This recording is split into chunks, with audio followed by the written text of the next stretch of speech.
আসসালামু আলাইকুম।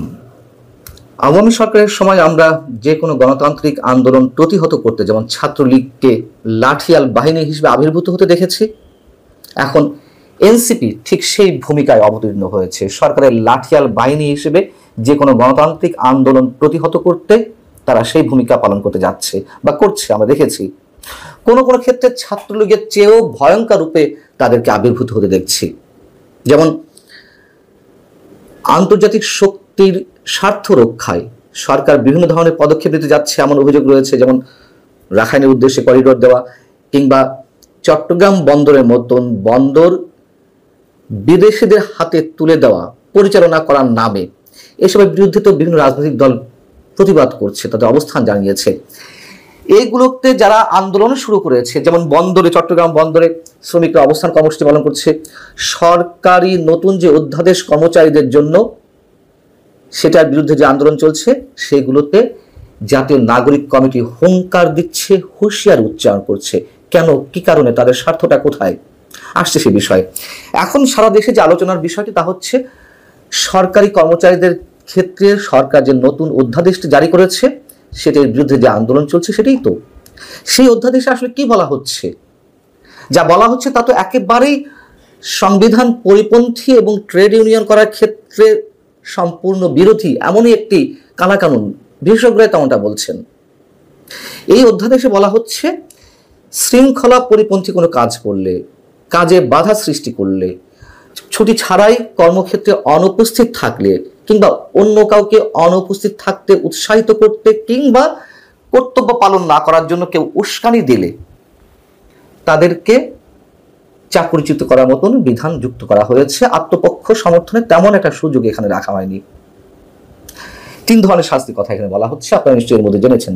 একটা হচ্ছে সরাসরি বরখাস্ত করা যেতে পারে, অব্যাহতি দেওয়া যেতে পারে এবং পদাবনতি বা বেতন কাঠামো কমিয়ে আনা।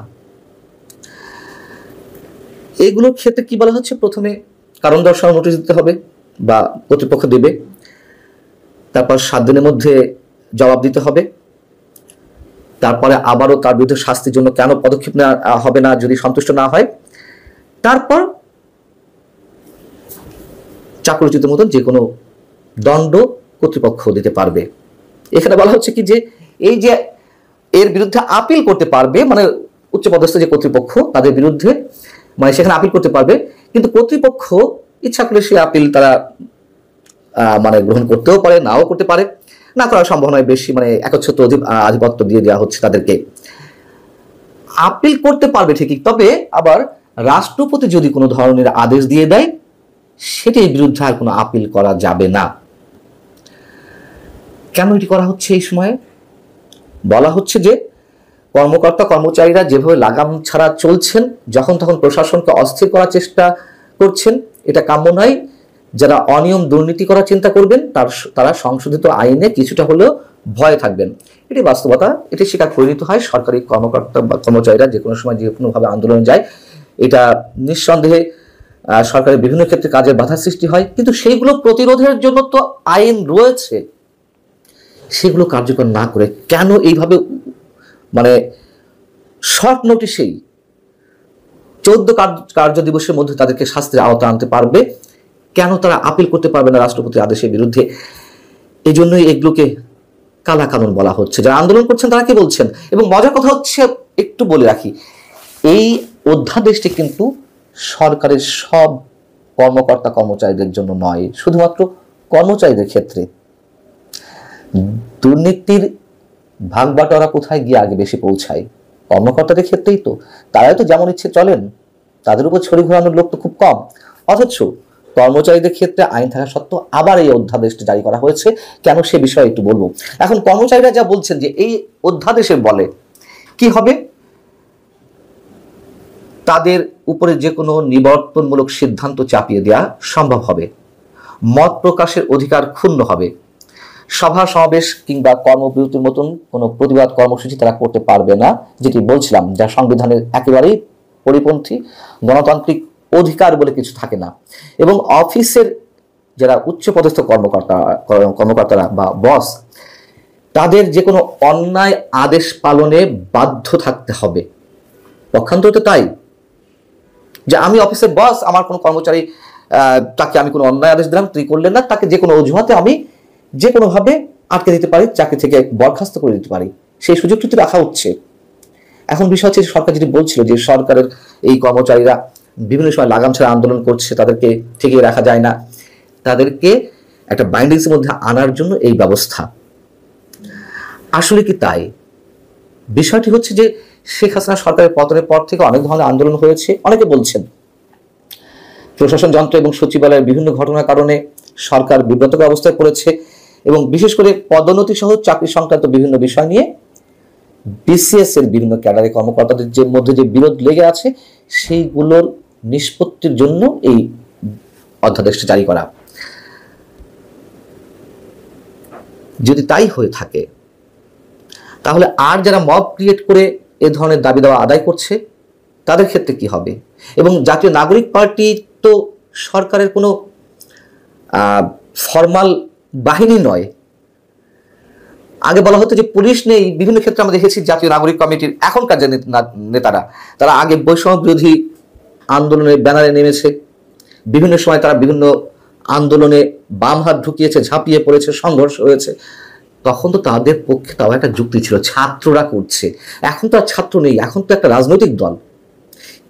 কিংস পার্টি তো আর এমনি এমনি বলা হয় না। তো কি করছে জাতীয় নাগরিক পার্টি?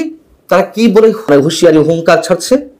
যেমন হান্নান মাসুদ, জাতীয় নাগরিক কমিটির নেতা, জ্যেষ্ঠ মুখ্য সমন্বয়ক, তিনি বলছেন আজ সচিবালয়, এনবিআর এবং পোর্টে মানে বন্দরে যারা স্ট্রাইক করছেন তাদের বলছি বিপ্লব ওখানেও হবে। এটা কোন ধরনের হুঁশিয়ারি, কোন ধরনের হুঙ্কার?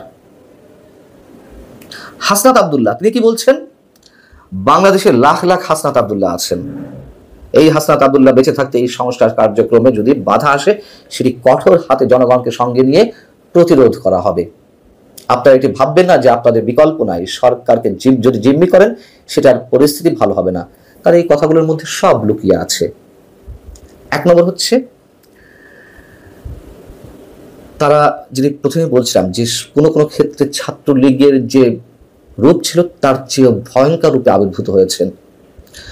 বন্দরে যারা অবস্থান কর্মসূচি করছেন তারা তো শান্তিপূর্ণ অবস্থান কর্মসূচি করছেন, তাদের উপর ঝাঁপিয়ে পড়তে হবে কেন? সচিবালয়ে যারা আন্দোলন করছেন তাদের সঙ্গে তো আলোচনার পথ একেবারে নেই বললেই চলে। সরকারের সংশ্লিষ্ট কর্তৃপক্ষের সঙ্গে তারা আন্দোলন করছে, তাদের সাথে তারা বসবে। এখানে এনসিপি কেন বাহাত ঢুকাবে? এবং হাসান আব্দুল্লাহ বারবার বলে আসছেন গত 2-3 দিন ধরে যে ভাববেন না আপনাদের বিকল্প নেই, বিকল্প খুঁজে নিতে আমরা পারি। কি বিকল্প?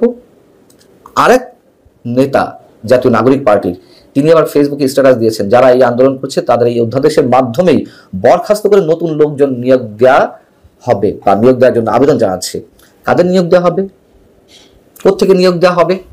কিভাবে নিয়োগ দেওয়া হবে? সেগুলোর তো কোনো প্রশ্ন আমরা তুললেও উত্তরগুলো খুঁজে পাই না। এবং এতদিন আমি তো বলে আসছিলাম যে করিডোরের ক্ষেত্রে সবাই কথা বলছে, সবাই, কেউ বলিষ্ঠ কণ্ঠে, কেউ চাপা কণ্ঠে, কেউ নরম সুরে বলছে। তো অন্তত দেশের স্বার্থে না বললে, কথাগুলো না বললে তারা প্রশ্নবিদ্ধ হবেন, এই কথাটুকু অন্তত তারা বুঝতে পারছেন যারা চাপা স্বরেও বলছেন, ক্ষীণ কণ্ঠে বলছেন। কিন্তু এনসিপি জাতীয় নাগরিক পার্টির নেতারা এখনো পর্যন্ত একটা মানুষও করিডোরের বিরুদ্ধে বলেনি। বন্দর বিষয় এখন তারা তো সরাসরি সরকারের পক্ষে নেমেছে, যেটার বিরুদ্ধে পুরো সাধারণ মানুষ অবস্থান নিয়েছে যে বিদেশিদের হাতে বন্দর তুলে দেওয়া যাবে না। বন্দর যেভাবে পরিচালিত হচ্ছে দেশীয় প্রতিষ্ঠান দিয়েই লাভজনক, যথেষ্ট লাভজনক অবস্থা রয়েছে। সবচেয়ে বড় কথা, এই অনির্বাচিত সরকার এ ধরনের সিদ্ধান্ত নেবে কেন? কিন্তু তাদের সেই সব সিদ্ধান্তে এনসিপি এখন প্রকাশ্যে নেমেছে। এই জন্যই বলছিলাম যে ছাত্রলীগের চেয়েও ভয়ঙ্কর রূপে তারা আবির্ভূত হয়েছে। এগুলো করে তো কোনো সরকার দীর্ঘদিন ক্ষমতায় টিকে থাকতে পারেনি। এই সরকারের পতনের কথা অনেকেই বলার চেষ্টা করছেন। যা যা ঘটছে তাতে সরকার নিজের পায়ে নিজে কুড়োল মারছে এবং তাতে আলো বাতাস পানি দিচ্ছে এনসিপি। সরকারের পতনটাকে সম্ভবত ত্বরান্বিত করছে তারাই। আল্লাহ হাফিজ, ভালো থাকুন সবাই।